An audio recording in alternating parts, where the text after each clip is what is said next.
tolong pencetin Kak. Oke. Yang pertama, ini. Agak mundur dikit. Ya, oke Bang, gimana Bang? Tadi kan debat mungkin di dalam melihatnya Lagi seperti apa? berantem sebenarnya di sana dulu tuh. Lagi berantem. Bagaimana? Pertanyaannya apa nih? Mungkin Bang terkait debat tadi gimana? Mungkin silakan. Tadi perdebatannya dalam acara tadi kondusif, ya. Tapi setelah acara selesai ini ada sedikit keributan. Makanya saya diselamatkan oleh Bu Fitri, Mbak Fitri. Jadi kita diselamatkan lah ini kan. Jadi posisinya di dalam mungkin masih ribut, tapi ini udah diselamatkan. Tapi nggak ada persoalan sih. Pertanyaan tadi apa? Karena apa mungkin tadi ribut Bang? Pasti ada Oh sesuatu. biasa, namanya pengacara sama pengacara kan kadang-kadang kan emosinya nggak ini kan nggak stabil. Jadi ada ribut lah. Tapi tanya aja ributnya apa? Nggak tahu, soalnya udah keluar ini. Bang, soal ke KPK ini kan banyak sorotan yang mungkin dari termasuk Bang Hotman juga mengatakan apa buktinya dan memang bisa dilaporkan pencemaran nama baik Bang Hotman seperti itu, dan mungkin jaksa merekam juga di persidangan itu katanya sudah selesai, itu sah-sah aja mungkin. Seperti apa mungkin Ya dari memang KPK tadi, semua? memang boleh-boleh aja merekam ya. Di persidangan itu boleh aja merekam. Siapapun boleh merekam, tidak ada persoalan kecuali ditentukan main oleh ketua majelis hakim. Kalau ketua majelis hakim menentukan tidak boleh ada rekaman karena sidang tertutup, ya itu nggak boleh. Tapi kalau dibiarkan ya nggak ada persoalan. Jadi tergantung ketua majelis yang menentukan jalannya sidang kan.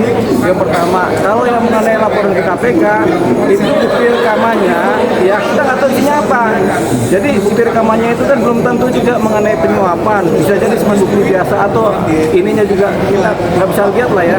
Yang jelas siapa yang merekam kita tidak tahu, isinya apa kita tidak tahu, kemudian apakah ini masuk rekaman penyuapan apa tidak tahu, terus yang ngobrol siapa juga kita tidak tahu kan. Kemudian dikasih ke KPK itu kita tidak tahu isinya apa.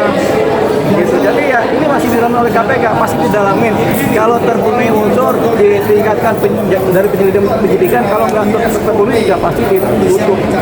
Dok, dengan bukti yang begitu jelas itu bisa jadi bumerang sendiri nggak sih dok buat Bisa jadi pemenang, bisa tidak. Kalau terbukti memang ada faktualnya, ada dugaan penyuapan dari kemarin itu bisa berjalan sebenarnya. Tapi kalau tidak, ini yang dilaporkan bisa marah kan, bisa kemudian melaporkan balik. Dalam hal ini siapa?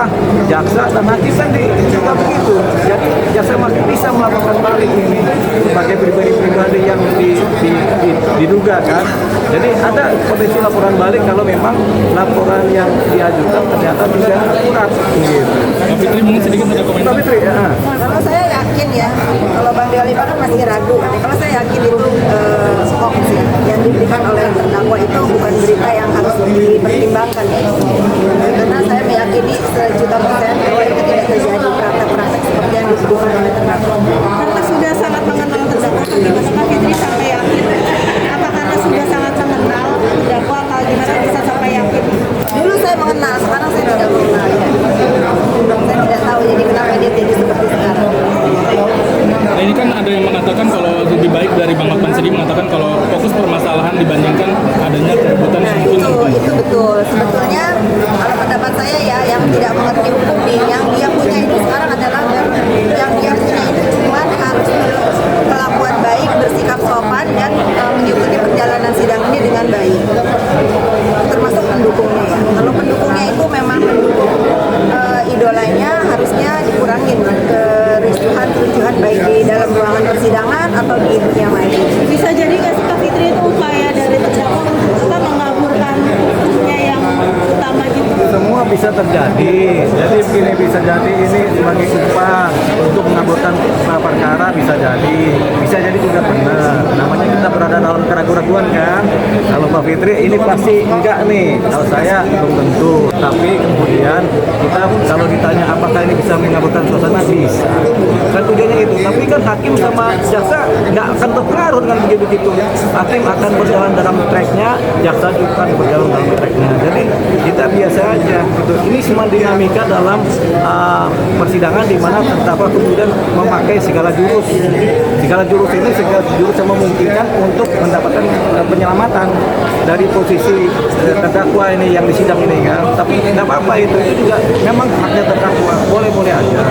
Cuman yang harus hati-hati kalau memang ternyata laporan itu tidak berdasar. Itu tadi karena ada potensi menjadi dilaporkan balik. Jadi pertama-tama lah persoalannya.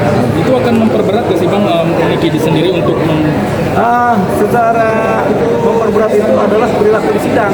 Kalau ini kita berperilaku baik kan sopan santun ukurannya. Kalau perilakunya kemudian membuat gaduh atau malam atau diduga melecehkan sidang ya tentunya akan memperberat. Ketika memperberat itu diperhitungkan sebagai suatu poin dalam putusan nanti ada atau dalam tuntutan kan yang memperberat apa, yang meringankan apa gitu.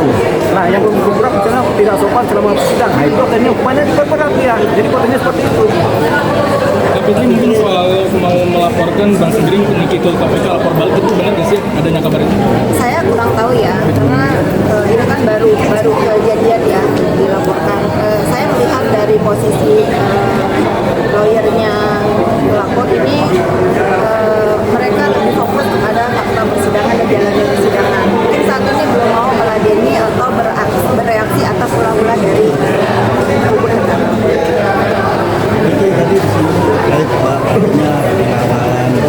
Ya, saya koreksi ya.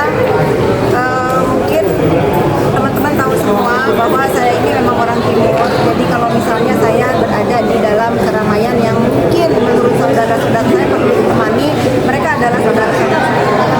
Jadi itu bukan namanya tadi pengamal, bodyguard atau apa, nggak ada ya. Itu biasa di orang Maluku itu. Saya berada di ibu kota di Jakarta, mereka menganggapnya saya ini saudara perempuannya. Jadi kalau memang merasa oh ini ada saudara perempuannya lagi di keramaian nih, ternyata takut ada kejadian misalnya keributan dan apa, dan itu tidak sama sekali menemani Bang sendiri ya. Mereka semua adalah menemani saya. Jadi perlu saudara. Soal dibilang konten of court kata Saya Bang kurang sendiri. paham apa.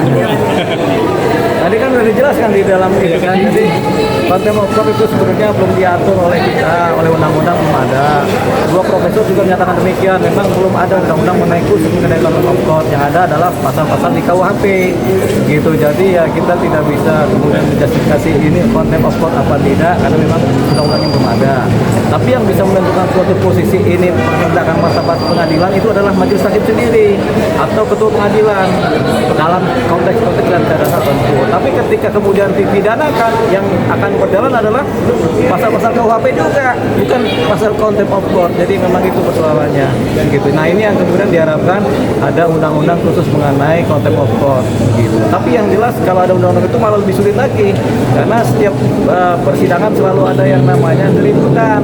Di sidang manapun juga sering kali terjadi keributan. Ada orang yang merasa tidak adil, ada yang merasa kurang adil, timbullah keributan. Jadi biasa. Artinya dinilai dari perilaku dari terdakwa.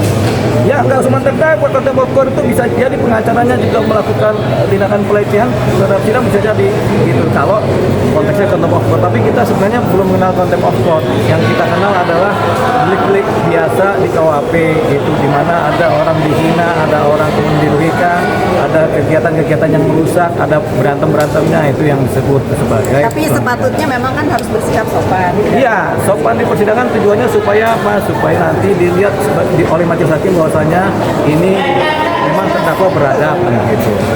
Fitri, terakhir mungkin ada pesan apa yang ingin disampaikan hari Kamis mendatang?